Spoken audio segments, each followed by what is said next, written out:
everybody. This is JFL Live. We're kicking it. Me and John eating us some Bojangles chicken. Uche is over here drinking coffee. We got John had a career. We got some crazy shit to talk about. We're going to go all in today. Everybody been texting me saying, who can I bring on the show that's going to tell the truth, that's going to be real and put it out there? I got the man to put it out there today. We're going to talk about it all day. We got this badass cornerback we're going to bring on, high school cornerback. Uche, he bad. Tyler Nelson going to be on the show. So we're going to just get all out. And Big John's out. He can't be on today because he's celebrating his wife's birthday. So happy birthday, Chloe. And here we go. To my right, the man of the hour, Johnny Jaguar. What's up, baby? What's up? You know, it is Johnny Jaguar. We're going to have a great show today. We keep it, man, every time Uche comes on the show, boy, people be like, this man keeps it real. So he's going to keep it real for your fans. After last week, we got one of the super fans out here attack John. So, hey, my boy Uche can, hold his own over here. So, trying to get something out of him is going to be a little hard. But we got my boy over here, John. What's up, man? Hey, what's going on, everybody? JFL Live. We about to get into it. Number one fan in South Korea. Let's roll. Oh, you in South Korea? I've been to South Korea. I love South Korea. Yeah? Hell yeah. It's fun out here, man. What is it there? Hey, South Korea is amazing, dude. I went out there.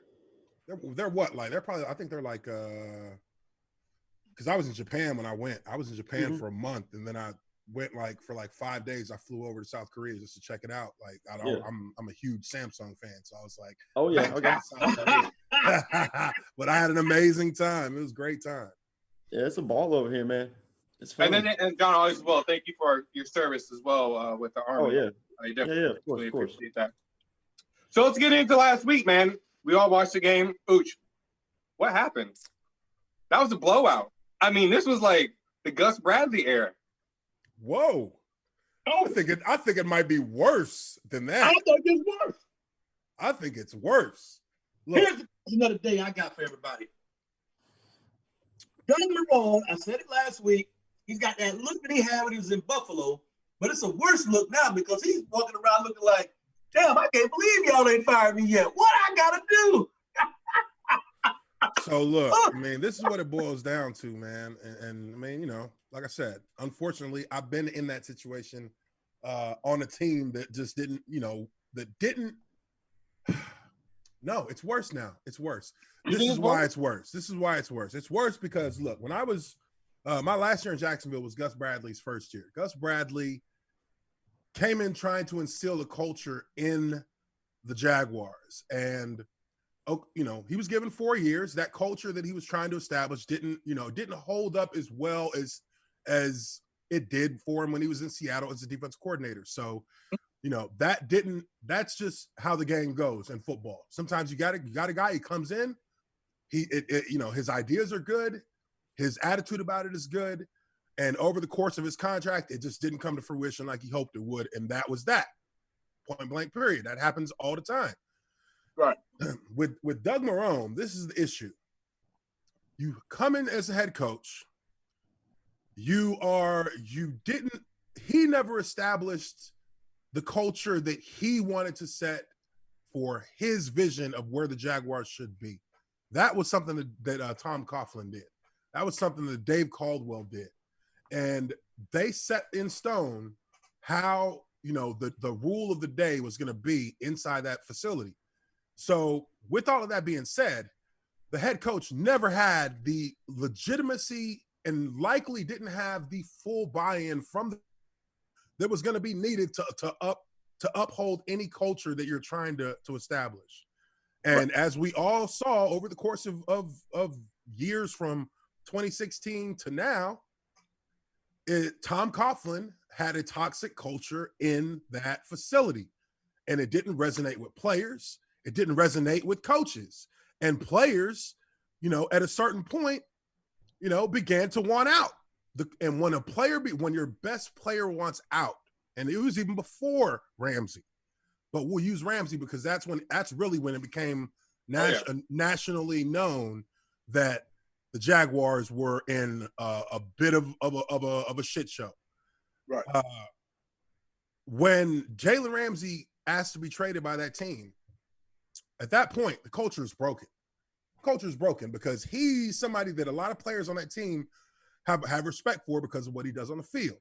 Say what you want about his mouth, but you can't deny what he does on the field. Right now, he's only given up 27 yards all season. You cannot disrespect what he's done on the field.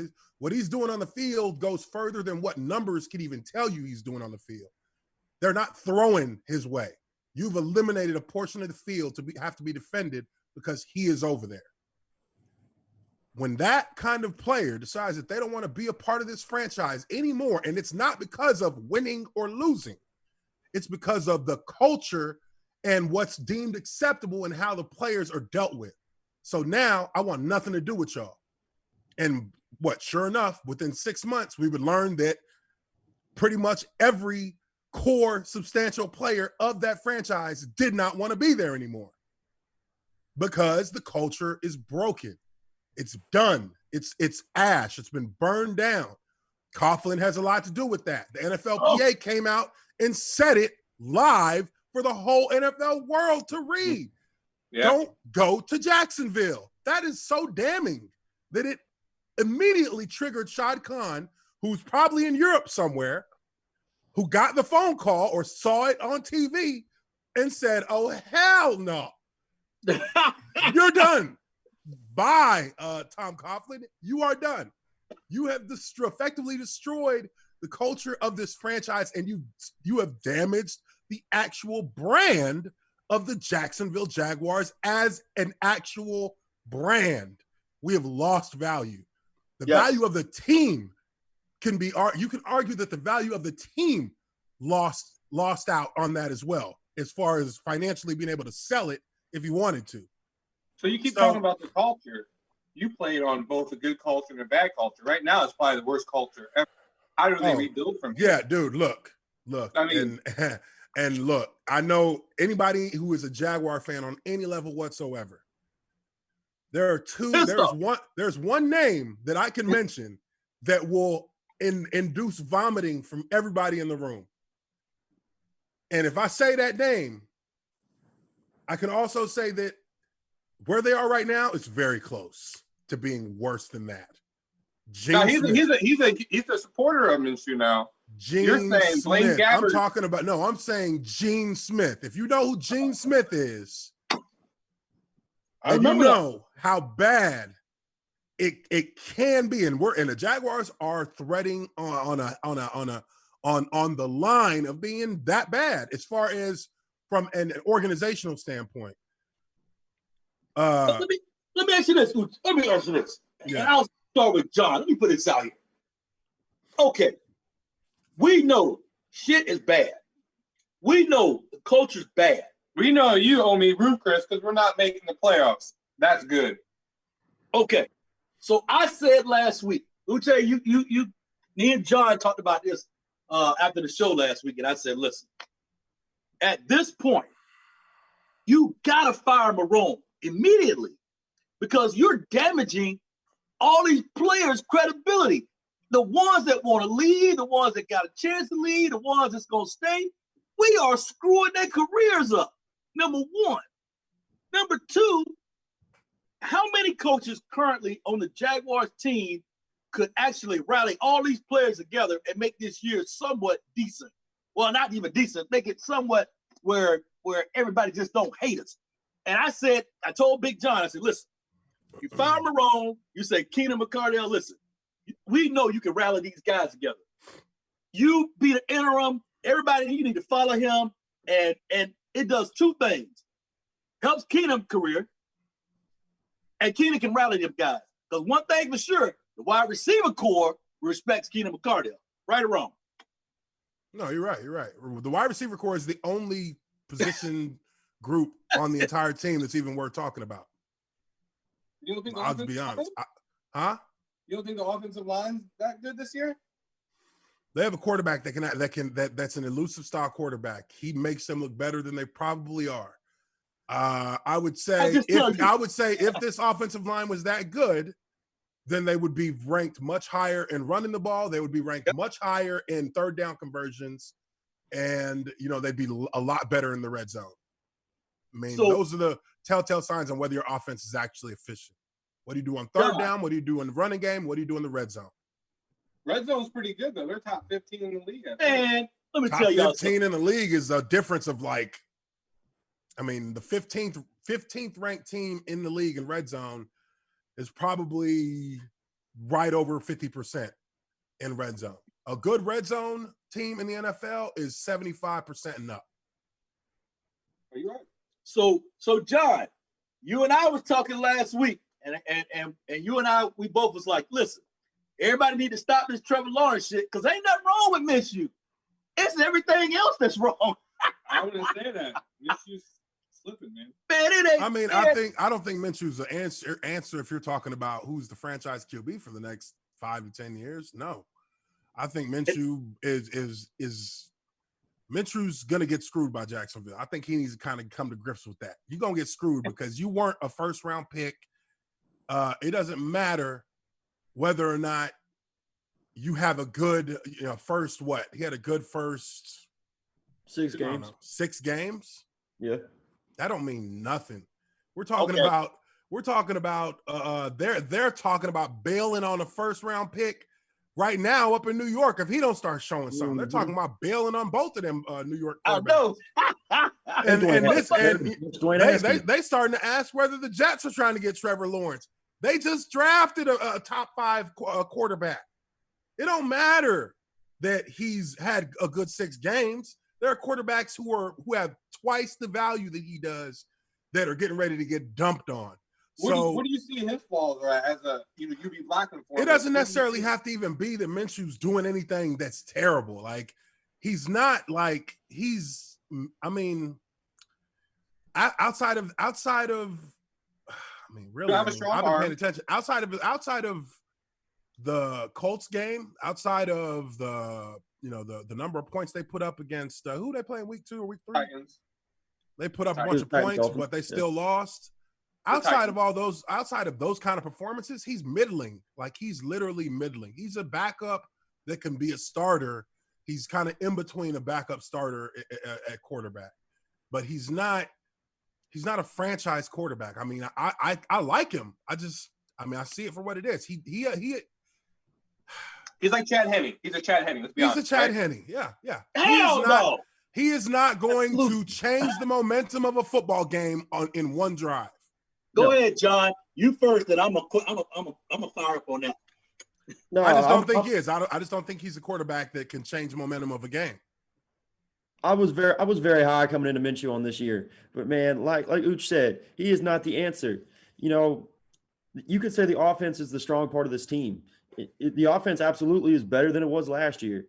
And if you're going to have, you can't have a quarterback that's missing wide open throws. He's throwing giant rainbows. He's hitting the 400 section of the bleachers. He looks like he's throwing to the honor roll kids up there. He's throwing them so high, the safety's walking over and he's plucking them right out of the air. He's mild little jog. He's not even running to go get balls. And, we upgraded running back position. So obviously they're even stacking the box now to stop him because they know Minshew and Noodle Arm isn't going to get it done. Do you think he's feeling himself a little too much though with the press and the mustache? Nah, I don't think it has to do with that. I think that he's trying too hard to carry the team because that's what he thinks a quarterback's supposed to do, which to some extent that's true. But you got to recognize what you have. If you don't have, if you don't have all the pieces in place, if the play calling's not right, there's not much you can do. Like he has to work within the confines of what he has. I just don't think he has a ton right now. Now, how do you work then? How do you come in every day knowing this dude keeps slipping? I mean, I know you got to worry about yourself, but damn, how hard is the practice for a sorry ass dude? You're like, dude, what the fuck? He's not sorry. He's not sorry, and he has the right attitude about what he's trying to do. So you still recognize those leadership traits that he does have. And you buy into that. All the players have right now are themselves. That's literally it. The players are playing for their teammates. They're not playing for the coaches. They're not playing for the fans. They're not playing for anyone except for the guys who are out there during practice every day, busting their ass and going out there trying to make something happen on Sunday. They're not playing for anything else because that's all you can hold on to at this point to keep any kind of motivation to be out there. Is that you're not the only one living in misery. So let's get through it the best we can. let's do it together. Eventually, something's going to break, and they're going to get a win. They might go on a little 2 or 3 game streak, and that be that. At least you can see and point to different points of the season where guys rallied, and you saw that, it was really being able to have teammates rally with you makes it worth it to go out there each and every week knowing you ain't playing for nothing. So do you care about next year as a player, or you only care about this year? I only care about what is in front of me right the fuck now. I only care about the drive to the stadium that I have to get on Wednesday morning to get ready for meetings. I don't care about nothing past 24 hours because I can't control none of that. That's the only way you're going to make it through the season. That's the only way they're going to make it through. Don't focus on next year. Don't think about your contract. Don't think about your money. Save every dime you make because there ain't no telling what's going to happen next year. Everybody in this room may be gone next year. Everybody. So save your money and put as much positive film as you can on in front of the camera. Because if you give up, there's no positive film because they're calling dumbass plays on the defense. They're calling dumbass plays. Well, that's because you're a fan and you're looking at it from a fan standpoint. There are scouts who are looking at some of these guys knowing that the Jaguars are going to let them go. And that's a cat who might be a diamond in the rough. We watching this film. He's looking good. I had players coming up to me, and this was Gus Bradley's year. I had players coming up to me when we were playing, when we were offensive players, offensive linemen. They would come up to me after the game like, yo, you've been balling. We've been seeing you. Hey, keep your head up because, we've been watching y'all's film all year because we play in the same division against the same out of conference division, and you've been out there handling cats. Keep doing your thing. Well, after they just got done beating our ass 34-7, you know what I mean? Like, but that lets you know there's people watching your film. You don't know it, but they watching it. There's people are assessing you in other teams. So you got to put good film out there because then when the Jaguars, when the apocalypse finally hits and all the dust settled and the buildings are crumbled and ain't nothing left and they about to start over, you're gonna get picked up by somebody, and you never know. You could be that next guy who's a star on another team somewhere. It happens every year. Jacksonville do make superstars. We do have Jacksonville has a reputation. Don't they? Everybody who leave Jacksonville go be a superstar somewhere else. I'm like, Lance has 5 sacks. Jan has like 4 sacks already. Dude, Yannick done one twice. He got the hell out of Jacksonville, and then Minnesota seen, oh no, we ain't gonna do shit this year. We need to kind of revamp. They said shit. Hey, all right, we gonna say, Yannick, hey man, we appreciate you. Here, you can go kick it with Baltimore. We out. We our season done with. We thought we was going for the Super Bowl this year. That's why we got you. And we know that ain't gonna happen. So I'm gonna ask everybody on the channel now, who gets fired first this week? Somebody getting fired. The teams are in disarray. Who gets fired this week? And I don't know if it's Doug Marrone because Doug Marrone, hell, they asked him, was he going to fire defensive coordinator? He said, nope, I ain't doing it. So I don't think that's going to happen. I think the way Shad Khan's treating it, like, he has no interaction with his team whatsoever. It's like he's letting these people destroy his brand. So I don't think no one's going to fire next week. If we get blown out, if we win, or if it's close, we're not firing nobody. You seen his record? To me, like I said, it never made sense to me. It never made sense to me why you would keep a coach for one more year and it's win or go home, but then you allow them to start rebuilding. It's like, wait. I said win or go home. You shouldn't be cutting every player that we got here that's worth a damn. You need to go be spending some money and bringing in more players because your career is on the line. I need 9 to 11 wins.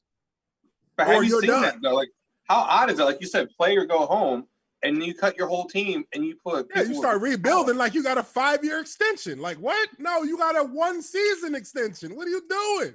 And Dave Caldwell didn't go get nobody on this trade. Everybody's doing all these trades. And if you go follow Jacksonville, nobody wants to go to Jacksonville. That's the thing. You got the Titans trading us players. You know it's bad when you got people saying, I know this dude's sorry. Give me a pick, and I'll play against him next week anyway. It doesn't matter. Look, that's like the ultimate disrespect is trading somebody within your division. In the division you're trading, and the Titans are like, oh, we can have him? Oh, okay, cool. Like, you don't do that. That's like sending Mojo to Indianapolis. So what came out this week was they had a kicker they signed last week, who's never played any kind of NFL football whatsoever. He was a soccer kicker. As a player, when you find out that they signed someone who's never played football, what do you think about that? Like, we're supposed to win, right? They're supposed to help us out win, but you're giving us no. Hey, congratulations. Welcome to the NFL. You were good enough to have never played football and make it to the NFL. Hey, I would say that says something about him as a player more than it does about that coach as an evaluator. The guy played soccer. He was good at soccer. All he's going to be doing is kicking. They're not asking him to tackle anybody. I'm pretty sure he let them know, I'm not tackling nobody. And so if something get blocked, I'm just going to stand there and let these motherfuckers run right down the field. Like, I don't even know how to tackle. But, man, it just blows my mind, man. Like, you own business. Can you imagine hiring somebody who's never managed or who doesn't know anything to manage your business? Well, they're not asking him to manage. They're asking him to kick, which is something that he is an expert on. Now, on the flip side of that, because I will more quickly defend the player because all he did was show up and kick a ball. They're the ones that asked him to do it. He didn't ask them to join the Jaguars. They asked him to come work out, and then they signed him. So who am I going to get mad at? The player? Hell, he just changed his whole life by himself. Shoot, I'm all for that. More power to you. These the dummies that thought that was a good idea. All right, we're gonna see how it works out when real pressure gets applied to him, because he never played football. He never played in the NFL. It's a different kind of pressure. Well, luckily for you, you've been signed to a team that ain't playing for shit. So don't feel too much pressure. just kick the ball. Because chances are you're not going to be kicking for us to win a game or nothing. So it just blows my mind. Like, just I'm not mad at the kicker for that. I'm not mad at him. I would be mad at the dummy. Well, no, because again, I don't know what they saw, but from the optics standpoint, yeah. Why is a guy who has no experience kicking in this industry, not even like he played football back in Powder Puff or middle school, he has not ever been in this industry of football. This is a different shaped ball. But luckily, kickers who played soccer, it translates quite easily. So you give him some time to get acclimated to kicking the ball and see how he does. He went 2 for 3. I watched the Hall of Famer miss 4 in a row in one game. And this was a few weeks ago. Listen, what is happening? Are we literally making a waterboard movie in Jacksonville? It appears to be that way. Not gonna lie. I mean, okay, so how can you host kicker tryouts, right? Lambeau goes down. They host tryouts. They don't even host a workout. They bring Hauschka in for a physical. He's like, yeah, well, let's sign you to a contract. You'll be our kicker while Lambeau's on IR. Goes on the injury report 2 days later. How are you gonna sign a kicker that 2 days later is on the injury report for a hip injury on his kicking leg? It's just like a dark cloud over the entire stadium. The doctors don't know what they're doing. Did y'all give him a real physical? I mean, I don't know what's happening. Damn, he got hurt on the first day of practice? I don't even think he made it to practice. He didn't make it in practice. He tripped on the chair after he stood up signing his contract. He was going for that double dip. He said, let me get double the money for one season. Man. Isn't that crazy? I mean, we are in so much disarray right now, and the fans are pissed. I mean, listen, fans get pissed when you lose, but fans get even more pissed when you Doug Marrone walking when you down look like the you don't know what you're doing. Doug and Marrone. Then you come and tell us that you do know what you're doing, but we keep saying, but wait, what is all this then? Why y'all keep doing this if you know what you're doing? Well, you gotta give it to Doug Marrone. He's honest. He lets you know his mistakes. That's what's good about him. He says, I made a lot of bad calls. What are you gonna do to fix them? Because you can only use that excuse for one game. Before now, you're just feeding the shit because you say it one time, that loss is on me. All right, so listen, my bad. The next game, if you lose this game the same way, Yeah. And now it's shame on us for believing you more than once. You're going to have to go. Every week he says, I take responsibility. My bad. I don't know. And if you watch him on the sideline, I mean, we were watching him, and I said, look at Double Roll. And he was just kind of walking down the sideline like, man, you can see his eye. I can't believe y'all ain't fired me yet. Somebody call him play. My mouth was full of the shit Doug Marone's been feeding since like week 5 of 2018. We went 2-0 to start 2018, and then right after that, the wheels fell right back off. It honestly looked like I was watching Mike Malarkey out there coaching. And my God. Don't why are we say that, out? God. Like, That's ever since horrible. Sean taken I over, almost he asked to be dropped traded and from losing that Jacksonville phone because of to that bomb. I'm dead ass. I told my agent, I said, if they don't fire this cat after this season, hey, tell him I want to be traded. I ain't trying to play here no more if he's going to be the head coach. Shoot. So how bad was it with him? Mike Malarkey? Man, Mike Malarkey was a joke. We were all like, yo, this is absurd. Like, this is not 1989. We're not doing 3-a-day practices. Oh, why are we so tired? Why are we still hitting full pads? We on game 3. We're still having scrimmages damn near. Like, players were like by week 5.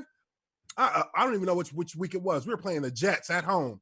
Man, the entire team came in from pregame warmups like, I got nothing. I'm done. I got no energy. I can't even pick my legs up off the ground right now.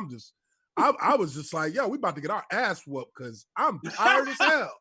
I'm like, my legs are like cinder blocks. Dwight Lowry he hear us talking about it in the O-line. Dwight Lowry come over like, oh, it's y'all too? I'm like, yeah. They're like, man, bro, I ain't got nothing left. Got nothing left. We about to get ran through. It was ugly. First play of that game. Man, I tried to run block this dude on the Jets. I was leaning on this dude's shoulder like, just struggling along behind him. I was holding the hell out of him. I couldn't. My legs were dead. What's it like knowing when you're going to get beat by a game because you're so worn out? That was probably one of the only games in my career where I was like, there's no way we're winning this. There's no way. I was like, I don't even have mentally, I don't even care if we win it because I'm just so tired. My arms are sore. My legs are sore. My back hurts. Like, we were tired. We were going full padded practices that entire season until week 14. Is that even legal? Technically, no. Yes. No. But the norm in the NFL is by like week 2, week 3, you take your starters out of full pads because you don't need to teach them how to hit anymore. You just need to go out and get the work done, be precise, be fast, and go from there. We were full pads. I mean, God damn, we were in like training. It was like training camp the first like 6-7 weeks of the season. It felt like we were still in camp. Practices were full go. We got Tyler yet? We gotta get Tyler in here and get some thoughts from a young man's point of view. This young man gonna be exciting. He gonna be exciting, Uche. He played cornerback. I mean, I don't really deal with cornerbacks. You know what I mean? So, I don't know what I'm gonna be able to tell him other than watch out for them guards when they come out on them screen blocks. Cut them. Oh, is that how it is? You gotta cut them. Or we're gonna roll right over you. You gotta cut them. So while we're waiting for him to come on here, let's get off subject just a little bit. Big Ten starts today. Oh, Lord. Purdue plays Iowa today. How do you feel about that? Purdue about to get ran through by Iowa. Look, college, Big Ten, hey, look, I'm not mad at them for postponing the season like they did. I think that was actually a smart decision because if you look at a lot of what's going on right now, shoot, a lot of the college football teams are starting to have outbreaks, so they're not even playing every week now. So who was it? LSU. LSU's having an outbreak right now. They're not playing. And there's other teams. I mean, I don't know exactly which ones. That was just the biggest, most highest profile name that I heard. But LSU's having a big problem, and I know there are other teams. And the Big Ten foresaw this, and the Big Ten let everyone know that this was something that's likely going to happen. So it would be better for us as a league to get our protocols in place first, get our system in place the way we need it before we start, the season up, before we come back to the table. They're worried about a lot more than just players having COVID. They're worried about the effects, the side effects, and the lingering effects because of that can affect their ability to be able to play sports. 35% of the players that tested positive in the Big Ten also then tested positive for an enlarged heart, because that was a direct correlation from, or complication from, COVID. So, you know, these guys, it's myocarditis. Myocarditis is a symptom of an enlarged heart. So that's something that's going to be an issue, and it can come down to liability for the Big Ten. They realize that, and and that's something that a lawyer tells you: don't let those players go out there. If someone massacred for waiting though, or not even trying to have a season. That's what, because they were listening to their lawyers and the scientists. They listened to the scientists tell them this is what we're seeing from your players that have tested positive. You know, a third of them are going to have a heart issue when they get older, and it can be directed right back to this diagnosis and this, you know, an effect from having COVID. Do you want to move forward with the football season? And then you have a lawyer come and tell you in your ear, hell no. If one of those kids dies because of that, because they tested positive and they find out that their heart gave out on them, liability falls on the university and the football program. How much money do you think a family is going to win in that lawsuit? They might win the football program. You're right. I mean, that's the kind of money you're talking about, because it is a worldwide pandemic. Everyone knows, and all of the dangers that can be associated with the virus are also known, and more information is being known each and every day. So for you to say that you weren't aware of the risk you were putting them in is foolhardy. You're going to pay a massive sum of money to a family that decides to go there.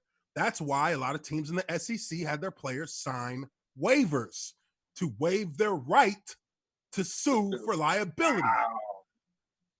Which is something that no lawyer in the world will ever advise you to do, to sign a waiver that actually takes away from your right to hold them accountable for something that can be directly attributed to the death of your child or of that individual.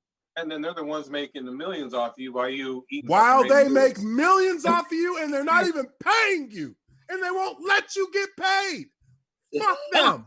I won't play football for that. Never. That is the dumbest thing any human could ask their child to do, is to play in a game where you're not getting paid because you might get drafted, even though you could be putting your life in clear danger, for the pride of playing football. Okay, wait till you get a little older and figure out, fuck all that. You pay me my money or I'm not playing. So and the Boilermakers, would he be playing right now? Yeah, as a young player, I can understand why all of them are like, no, fuck that. I'm going to play. Yeah, I would have played too. Yeah. But that's the difference between a young man and a grown man, understanding what's at stake when you're playing with your life. That's the difference. I know I'm playing a violent sport, but it shouldn't be cause my fucking heart to give out unless there's an issue outside of football, right? So what's that issue? The football team knows about that issue, yet they still send me on the field to go play. So whose fault is it if I die? Mine? So let me ask you this. Lex, let us know when Tyler on so we can calm down. Let me ask you this, NFL. So what do we have in place for the NFL? Same scenario, even though they're getting paid. What is the That's insurance? A big difference. That is a massive difference. I am contracted. I have insurance provided by the league, health insurance to provide for my treatment at no cost because I'm a contracted player. I have a multi-million-dollar contract. I have, they've put in a protocol to actually try and keep players from getting infected. And if players do get infected, they shut the team down until they all test negative. You don't have none of that in college football. Not a requirement. NFL is running a system with bleeding edge technology, and they're still having outbreaks. Every player is wearing a bracelet that has GPS tracking on them so they know exactly where they're at for contact tracing if someone does test positive, so that they can move players out of the way who may have been in position to have caught the virus before they get back around any other players. And this is just without using a bubble. This is bleeding edge that the NFL is using, and they can't stop it. Because because for them, there's a hell of a lot more money on the line than what's in college. Shoot, NFL makes $31 billion a year. This ain't no game. They're gonna do this right. And it's not politics. They don't give a fuck about your politics. We gonna get our money, and our players, they definitely want theirs. So we gotta pay them their money. But we're gonna make sure that they safe. Because if they ain't safe, they can't play. And if they can't play, we lose money. We ain't doing that. That's true. I mean, that's a true down and dirty statement. So let me ask you this. Okay. And here's a good example of it. So you got the kicker that the Jaguars brought in from soccer, new to the NFL. So for the people that's watching, what does that contract look like? I mean, you're not getting paid. He's getting a league minimum. He's getting $445,000 before taxes. After taxes, that'll be about $220,000. So, you know, he's only getting. Actually, he's getting. You can subtract 6 games or 5 games from that. So really, he's only getting 12 weeks. He's going to get 12 weeks worth of paychecks. He's not going to get paid for the weeks that they've already played. And they're not going to add that into whatever he's making for his contract. So he's getting a little bit less. He's going to make a little bit under $200,000 this year. So if he gets cut this week or tomorrow before the game, will he still get the rest of his paychecks, or he got 1 week and that was it? That depends on how it's written. If he's a rookie, which he is, no, he gets nothing. But I mean, one game making 40, 50K though. I mean, he ain't gonna make no 40, 50K in one game. He's gonna make about 20,000. No, my bad. He's gonna make about 30,000 before taxes. So he's living in an apartment. After taxes, he's gonna have about 23,000. So he's on he's in one of the apartments on Bay Meadows. Yeah. Hoping to get a bigger contract. Oh no, he probably still staying at the hotel. Team's still probably paying for him to live. Oh yeah. Shit. And that's the reality that a lot of people don't understand about football. You're not getting paid unless you play. They don't care. Shit. What? Welcome to the NFL. Now you see you really just got a nice job. You're not really making millions. You just got a nice job. So a lot of people think when, I've been around players my whole life, so it's funny. Yeah. A lot of people think, oh man, he's a football player, he's making millions. And I said, man, that ain't the way it works. No. Look, dude, when I was in Jacksonville, I think, honestly, maybe like 12 of us were millionaires. Maybe like 12 or 15 at the most, we were millionaires. And that's because half of that 12 to 15 was 6, 7, 8 years deep. So they had that money. And the other half had got extensions. So we had just started living in that zone that these other vets been in already for 6, 7 years. So, we was new money. And the rest of the team is guys are making under $1 million a year. Under $1 million when everything's said and done. They got under $1 million a year. Like only if you were making $3 or $4 million plus a year was you really making over $1 million. Right. You know what I mean? So that's just the reality of it, man. Like the core of your offense, the core of your team is going to be your about 7 players on offense, 7 players on defense. And then there are interchangeable pieces that fill out the rest of those starting lineups. Yeah. So I see Tyler coming. Tyler, turn your screen because we're going to talk to you in a minute. Can you hear us, Tyler? Yes, sir. How you doing? I'm good, and you? Well, he said, yes, sir. Uche, don't that make you feel old? I still say yes, sir. Shit. Hey, so how you doing, young man? Mr. Star, tell us a little bit about yourself. Yes, sir. My name is Tyler Nelson. 5'10", 165, played DB at Ocoee High School. Been playing football since 4 years old. taking college classes right now, trying to get ahead. And then I got a 3.2 GPA. And I'm trying to be a physical therapy major when I get in college. So that's about it. That's nice. Okay. Oh, it's good. So we watched some of your film, so the boys know. Yeah. Welcome to the show. Uche over here, he can tell you about football. But more than that, he can tell you about that education, how to keep your head straight, and my big thing to you and other young men, being around all the players that I've been around my whole life, I tell all young men this. One mistake, one car ride, one friendship doing something wrong can ruin everything you think about. Absolutely. All it takes is one. Mm-hmm. And this guy right here, you got to stay focused, man. And it's a pleasure meeting you. But this is basically, an exciting period of time in your life. So, the recruiting process, all those type of things that are probably, I'm sure you're getting letters from teams. I'm sure you got a couple phone calls.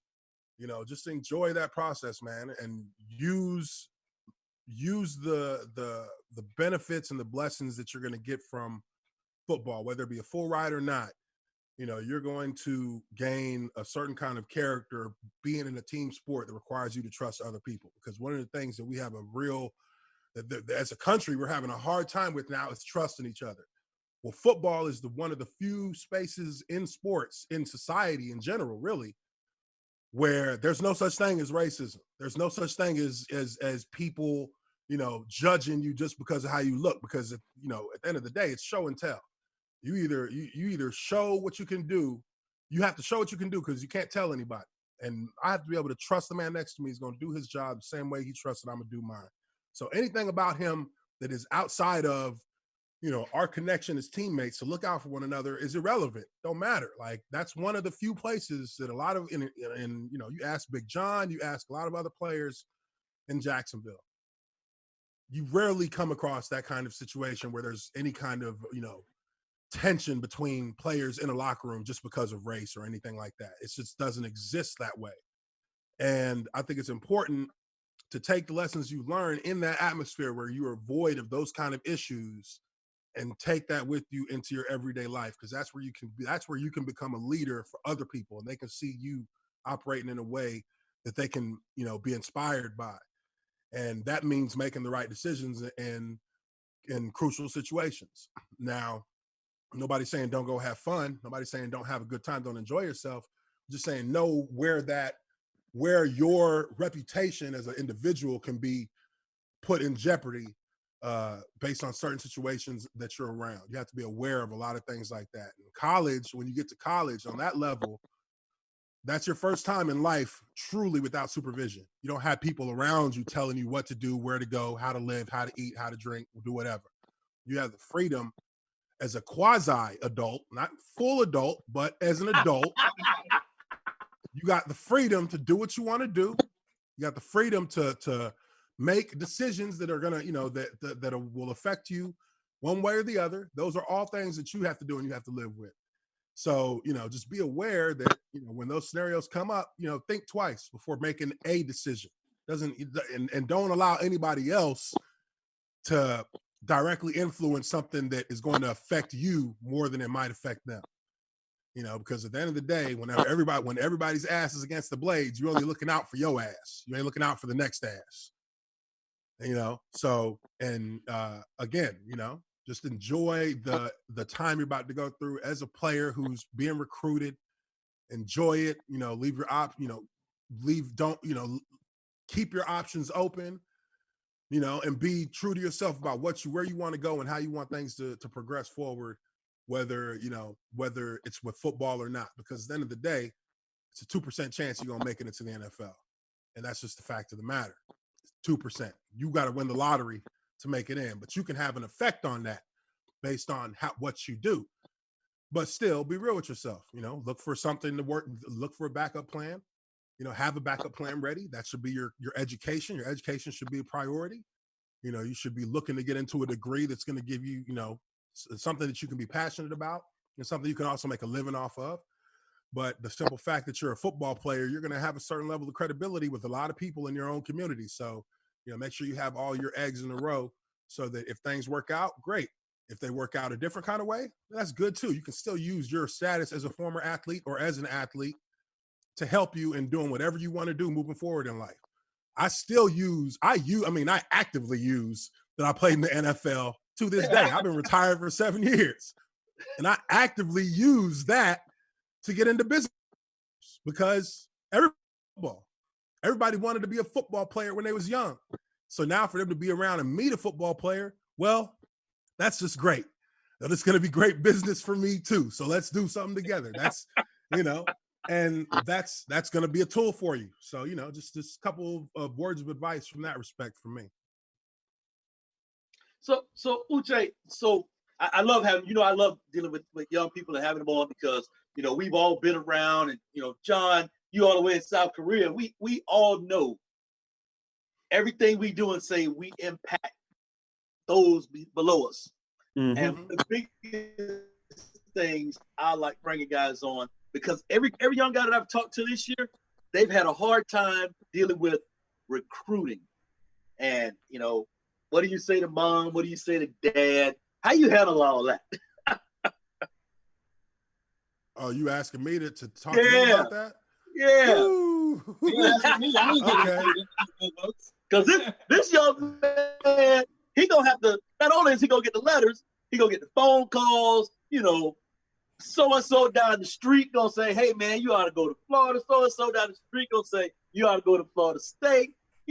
And he got that big name in Florida. Look, Tyler Nelson gonna be a household name. So how does Tyler Nelson handle the first part, not even the NFL part, the first part of recruitment and what you tell mom and dad? Mom and dad. Oh yeah. Stop the foolishness. I can tell you, looking in hindsight. I mean, I know when I was in high school, my parents kind of picked where I was going to go, and I agreed with it. I mean, I wanted to go to Purdue as well, but it was more of you going to Purdue than hey, you want to go to Purdue? Like, no, you going to Purdue. I'm like, oh yeah. But I got recruited by a lot of schools, but one of the biggest factors in my deciding where I wanted to play college ball was how good was that university as a university, and I have a lot, I was in a situation where I had a lot of aunts and uncles who had went to, very good universities, and they were able to give me some insight. And a lot of them said that going to Purdue gives you an advantage even after you're done playing football at Purdue.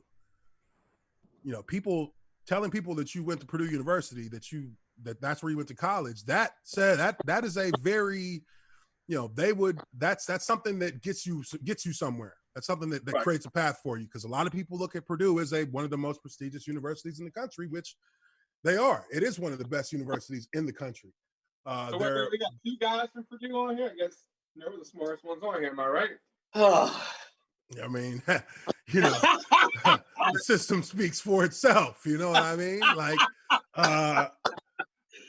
but that was a big part of what my parents wanted, was to make sure that I went to a university that was a highly touted university. Purdue was one of those, and Purdue is still a highly renowned university to this day.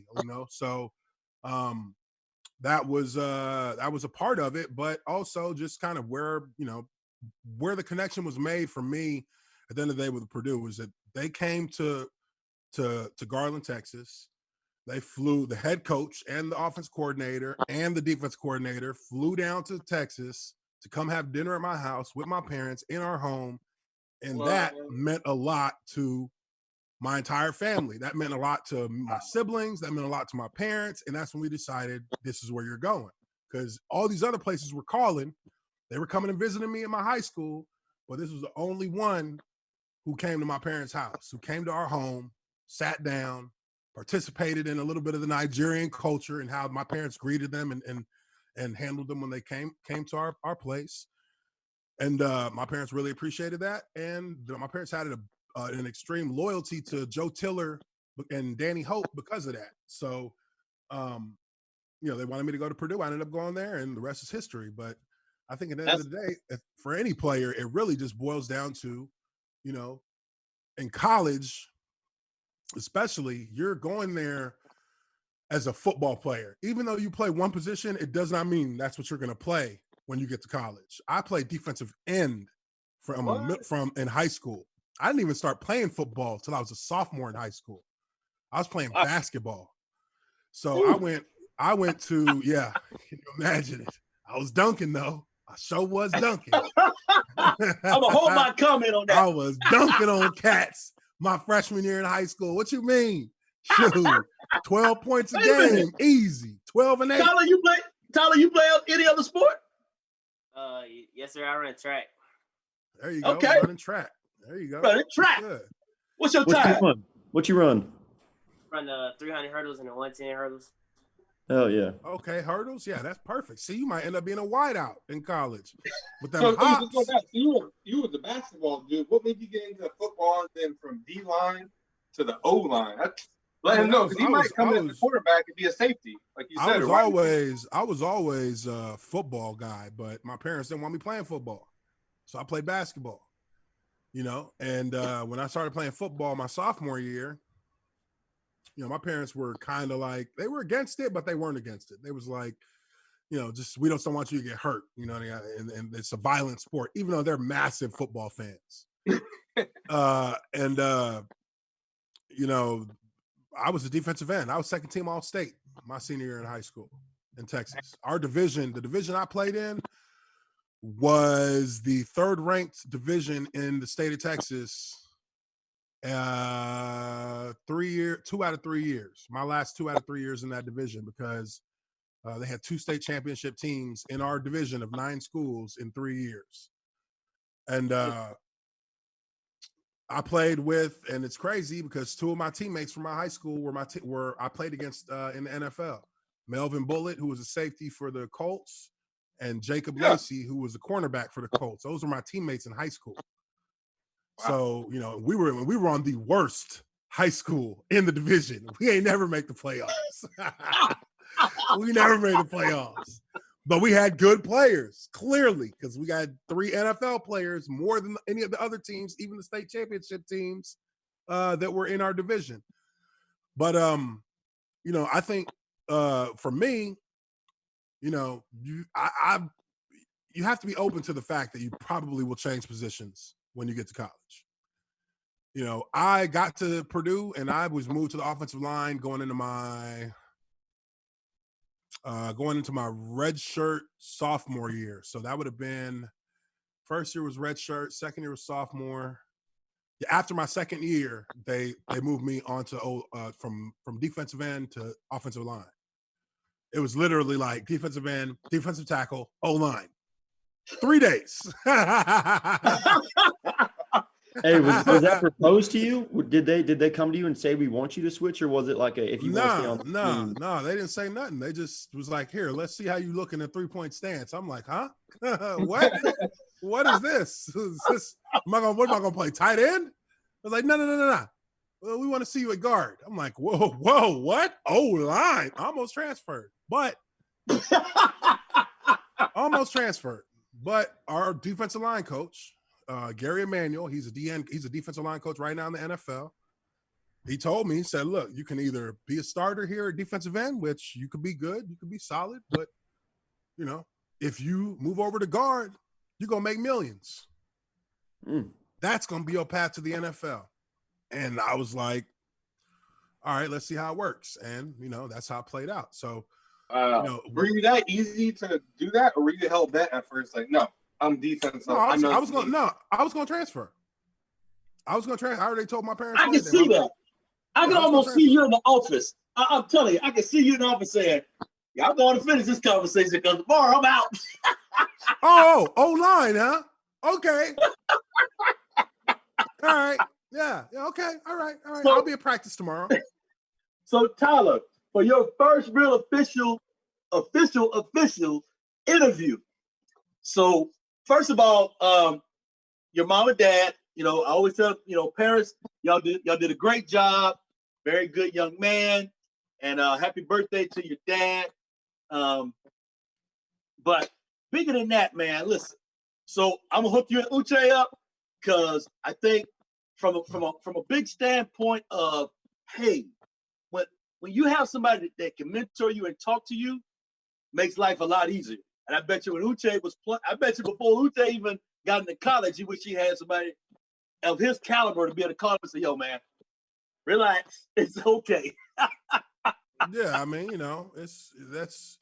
that's one thing it's good to have other people who've been through it. You know what I mean? Like I didn't have anybody who I knew who had been through this when I was going through it because, I was, just a kid from Garland, Texas. My parents were Nigerian immigrants, so there wasn't no history of other football players or cousins who had played in the NFL. We were the first ones.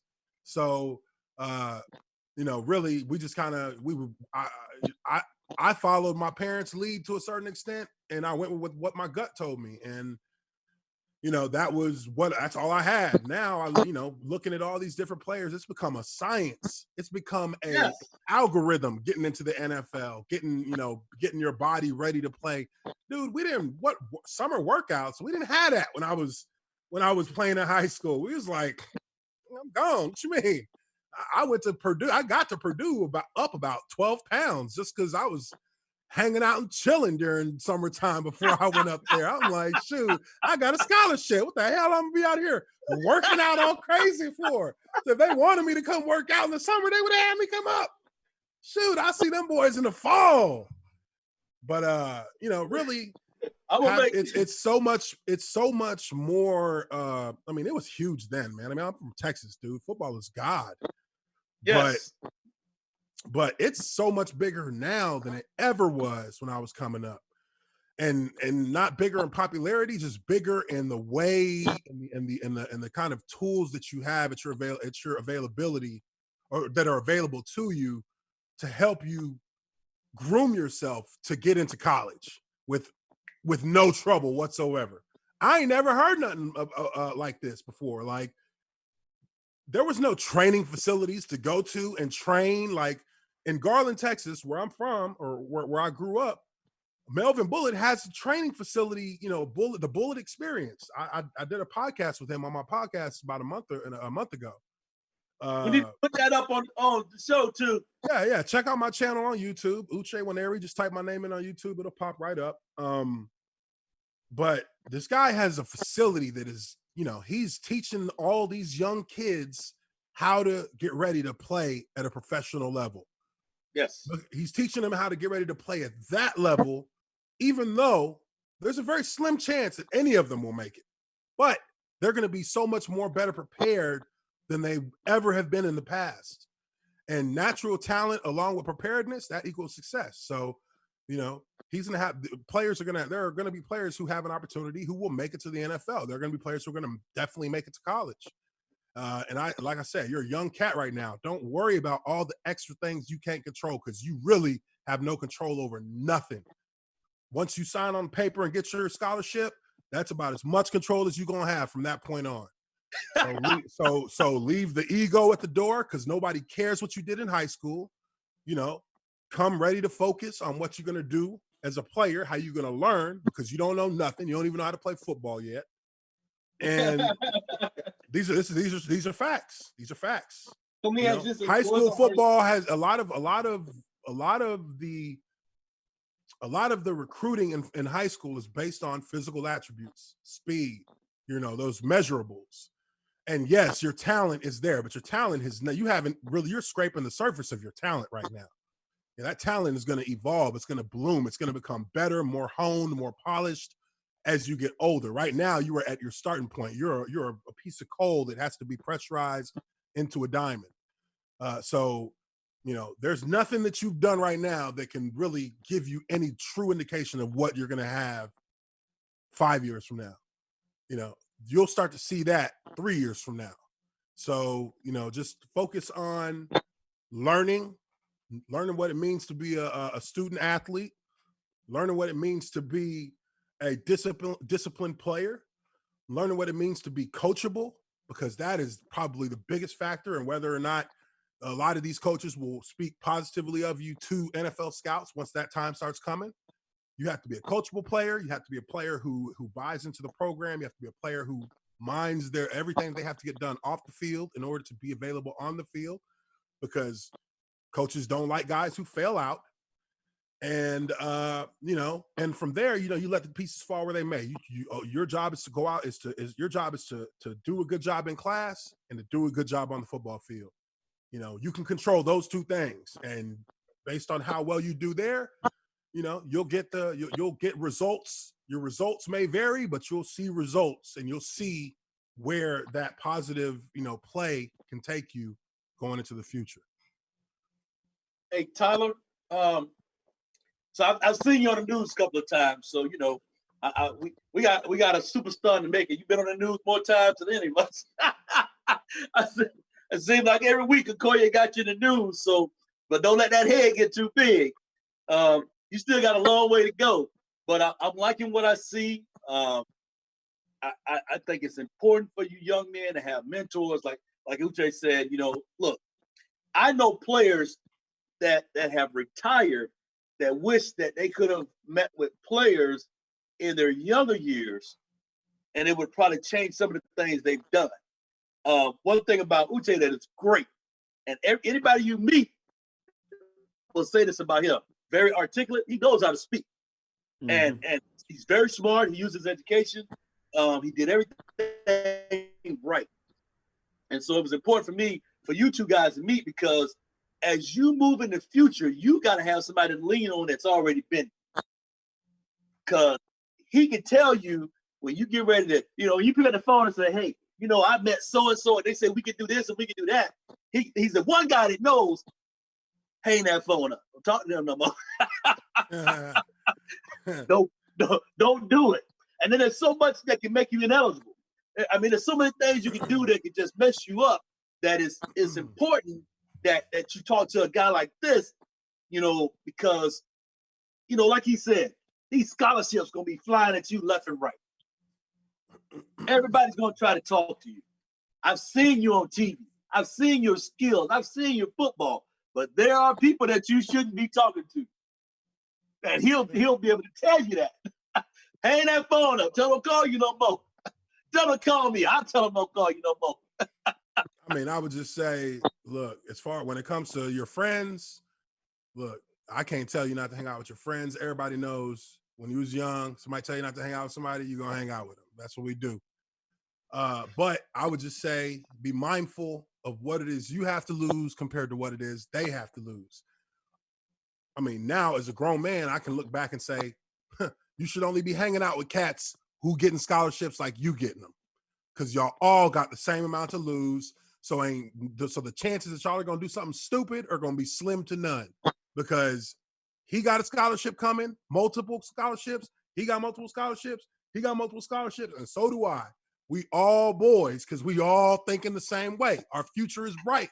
So we want to be around people who also have bright futures. Now, that's not to say that you don't have a couple friends who are your boys, who weren't athletes, but they still your boys. That's cool. They just need to know what the situation is. Don't get me involved in no dumb shit, because I ain't kicking it with you if you do. Because you know what my situation is right now. And if you want to be my boy, you want to be that part of my, my homie when I'm up in them up at that level, and you want me to look back and bring you along, then make sure you're looking out for me right now. Don't let me be around cats who doing some BS. If they doing BS or not. I may not know, because I'm not paying attention to what they've been doing. What they've been doing. So if they on some shady mess, make sure you just steer, make sure you look out for me and make sure I'm not around that shit. You know what I mean? That's where those homeboys come in. You gotta give roles to the people who are around you, and not like roles where you telling them, hey, this is what you got to do. This is what you got to do. Just in your head, this is my street homeboy. He know people out there, and I'm just he knows that I'm balling right now and I'm doing my thing. So I'm just gonna ask them, hey man, look out for me. If you know I don't know these people. If they shady, come on, just look out for me. Don't let me kick it around there. They gonna see that. They're gonna be like, okay, cool. Yeah, I'm gonna make sure I take care of him. He feels like he has a role now. He's on your team. You want to be sure that you kind of have people in different roles like that in your head, where this person is the kind of person you hang out with, you know, when you're just chilling at the house playing video games or something like that. Like it's all kinds of different things like that. But again, you're a young cat. Why should you be thinking about this type of thing, right? But that's what you got to think about, because you have a measurable amount of value that you can measure right now, both in way of your ability as a player and the dollar value that you have as a player who will likely be on collegiate scholarship. It's like $1 million scholarship when it's all said and done.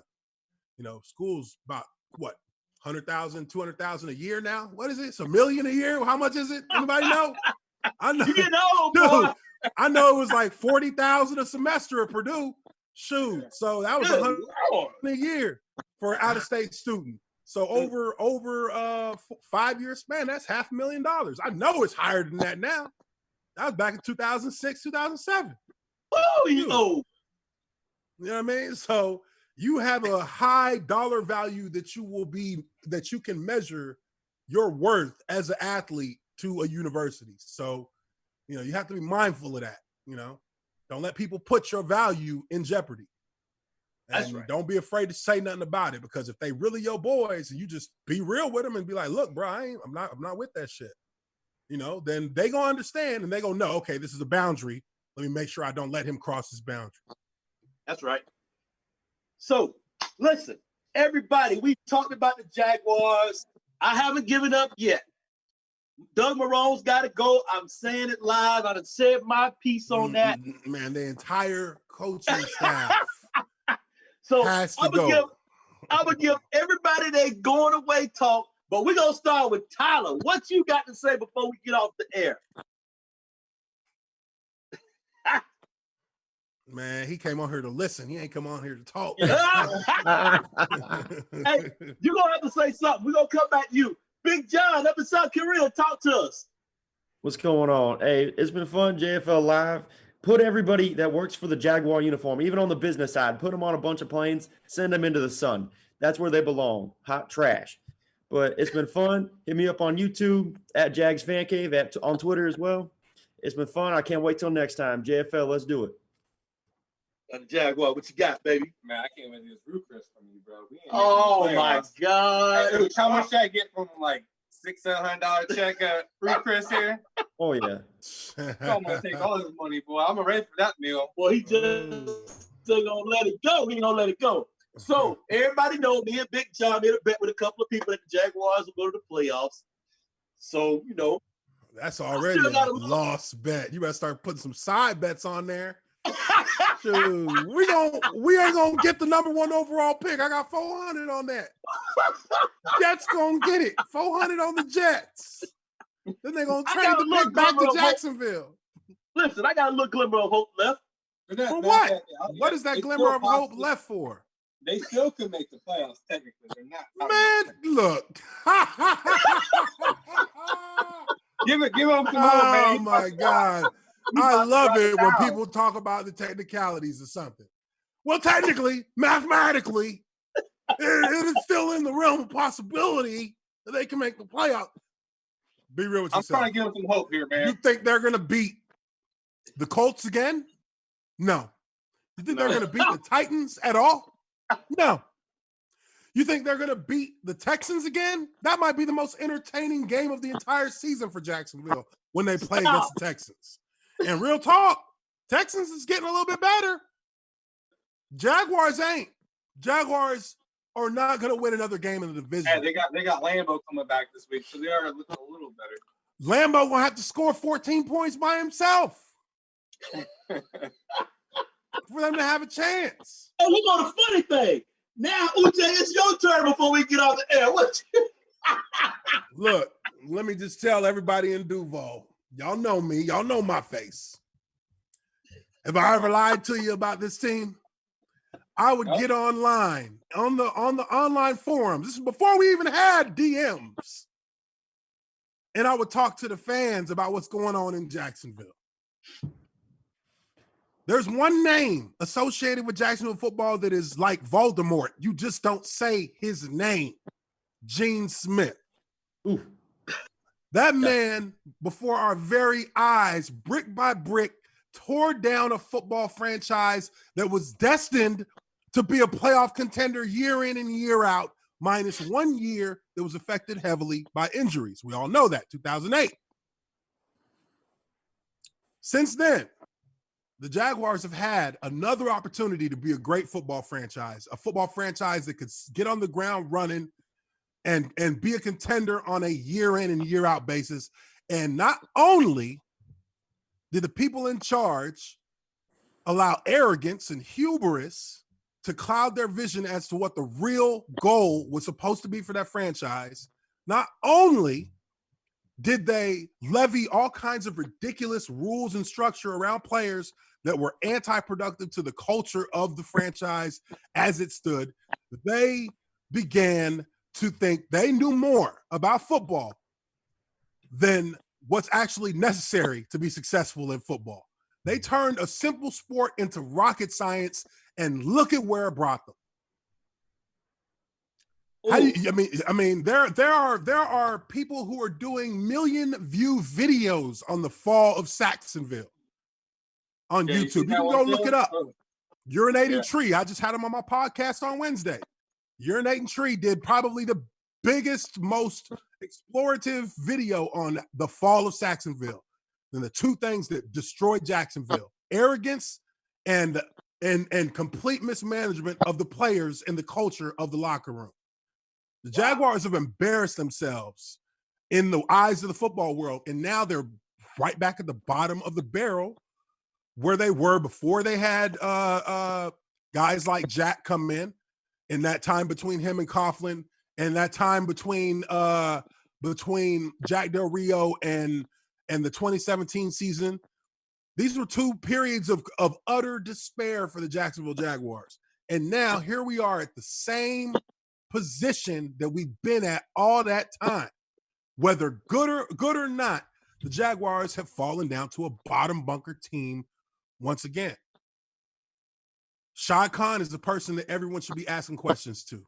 He's the owner of the team. He's the one who is responsible. Based on his record of success as an individual, it would be him who we should be looking at to ask, what are you planning on doing to improve this franchise? Starting with the people who are running it, your general manager and your head coach. Though that's where everything has to start. If I'm the Jaguars, we need a highest profile head coach to come in and take the reins of this franchise.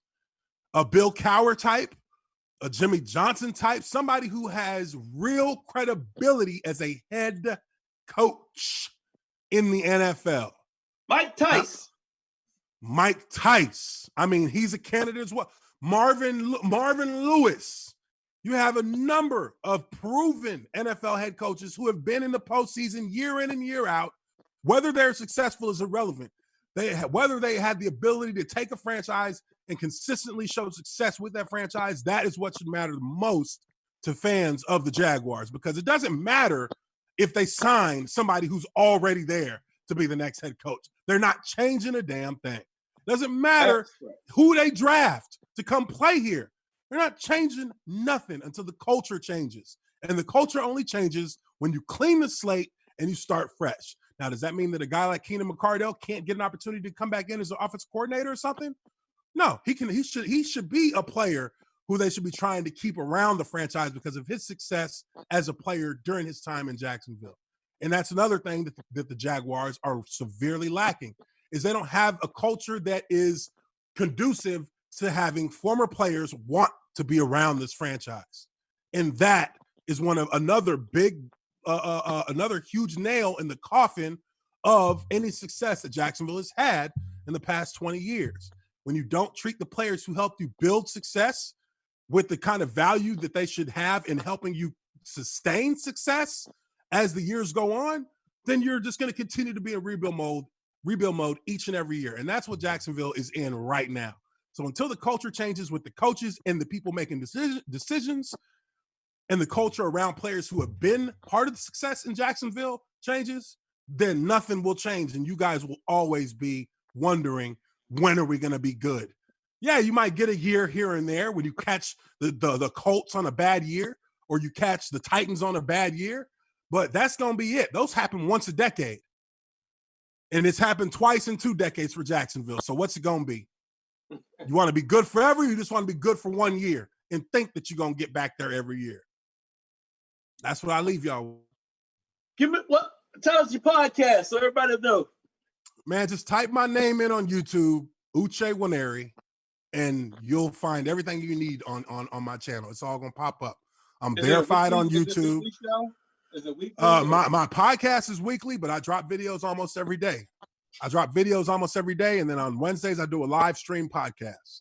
You know, and that's with varying people. I've had Maurice Jones-Drew on it. I've had Nick Hardwick. I've had Melvin Bullitt. I've had a bunch of guys. Russell Allen, I had him come on there a couple weeks ago, tell his story about when he had a stroke on the field. So, you know, I have guys on there every week almost, or it'll just be me doing the podcast and talking football. Yeah, Big John wants to get with you so he can tell his story. We'll talk about that. Okay, so thank you everybody for being on the show.